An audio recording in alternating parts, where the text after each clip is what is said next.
Cold War paranoia became the dominant aspect of American society during this period.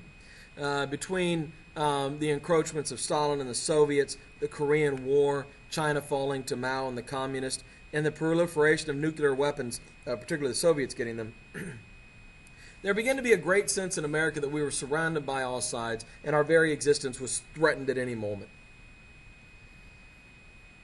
And all American problems began to be blamed on communist conspiracies. Anytime you saw something you didn't like, you called it a communist conspiracy. For example, when Martin Luther King will begin to ascend in the late 1950s, conservatives who oppose him are convinced that he's a Soviet agent here to destroy America. That was very common talk about just about everybody. You see it in the culture. You see it in movies. Invasion of the Body Snatchers is a thinly veiled allegory for the idea that any one of your neighbors at any time could be converted to a communist. The Red Menace isn't even an allegory. It's just a horror movie where the bad guys are basically communist. You also see this nuclear anxiety with movies like Them, where radiation leads to giant ants. Again, this fear of the result of nuclear weapons. Better dead than red was a common rallying cry for anti-communists. And there were lots of books you could go out and buy about the communist conspiracy to destroy America, whether it was true or not. I want to take a minute and talk about Richard Nixon. And a lot of you know a lot about Richard Nixon, but I think one of his more underappreciated accomplishments, if you can call it that, is that he is really in many ways the father of the Second Red Scare. So let me give you a little biography on Richard Nixon. Richard Nixon served in World War II. He was a quartermaster in the Pacific, which was important, valuable work. But it wasn't as glamorous as combat. And when Richard Nixon leaves the war and returns home to Whittier, California, he decides he wants to get into politics. Now, he lies and pretends that he was a combat veteran, which he wasn't. And I don't think there's any shame in that, but there's certainly shame about lying about it. And he enters into a race against a Democrat who had been in the California legislature for a number of years, Jerry Voorhees. A congressman from California, Jerry Voorhees. Now, you have to understand the position the Republicans find themselves in by the late 1940s. Republicans are still associated with the disastrous economic collapse that became the Great Depression. You can agree or disagree with that, but in the minds of the people, that was their fault, and FDR had fixed it. Republicans were also associated with the disastrous isolationist policies that most people by 1946 see as a terrible mistake and one of the causes of World War II, and of course, almost treasonous in hindsight, although people didn't necessarily see it that way at the time. And so if you're a Republican and you're trying to run against the Democrats, it can be a little tricky trying to find a good issue.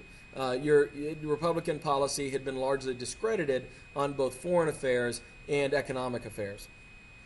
So Murray Chotiner, a political consultant in California, will tell Nixon that he has to do something dramatic to shake up the race and give himself a chance to win. And what he advises Nixon do is simply accuse his opponent of being a communist. And so Nixon takes a imagined connection to an event that he imagines as communist, to an organization that's not even actually communist, and he begins to smear his opponent by simply accusing him of being communist. And it works. His opponent doesn't really feel the need to respond to this because there's no truth to the allegations and he doesn't know anybody cares.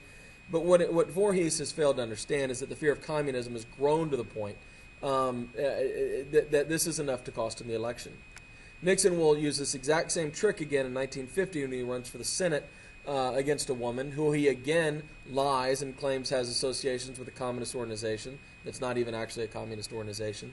And by using these Red Scare tactics, by smearing his opponents and calling them communists, Nixon is able to rise to the Senate by 1950. And this is a great reflection, both a reflection of the fear of communism of the period, as well as a manifestation of how that becomes used politically to promote, particularly Republican politicians in these early days, when they don't have more substantial issues to run on. Obviously, we'll be hearing a lot more from Richard Nixon later. Conservatives, Republicans, will begin to pressure the government to institute loyalty programs to root out communists hidden in our government. Truman caves, and by 1951, 2,000 federal employees have resigned under pressure of being suspected of being communist. 212 have been fired. The Federal Employee Loyalty Program launches an assault on subversion. The Attorney General compiles a list of subversive organizations. And J. Edgar Hoover, who's now the head of the FBI, investigates and harasses anyone suspected of association with these organizations with great gusto.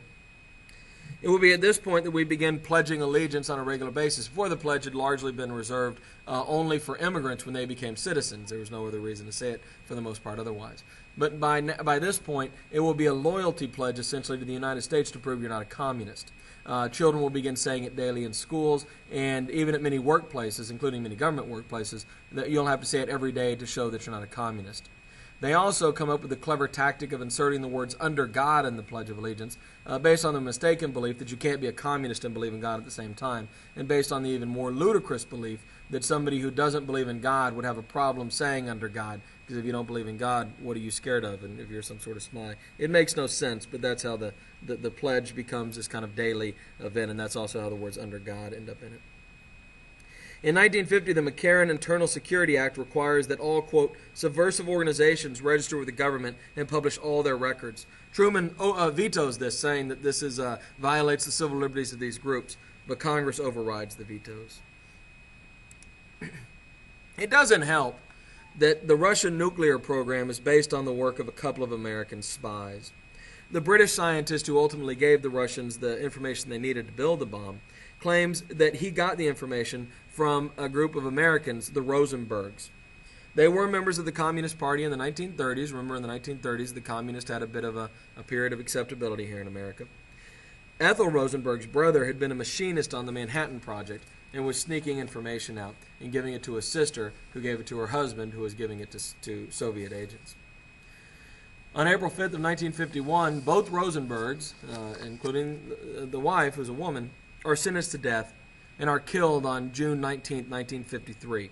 This is kind of the peak of the anti-Soviet paranoia. There's going to be a great purge in the country where anybody suspected with any connection at all to communist or socialism or any organizations that might be connected to those will be fired from jobs, universities, run out of unions, any sort of organization like that.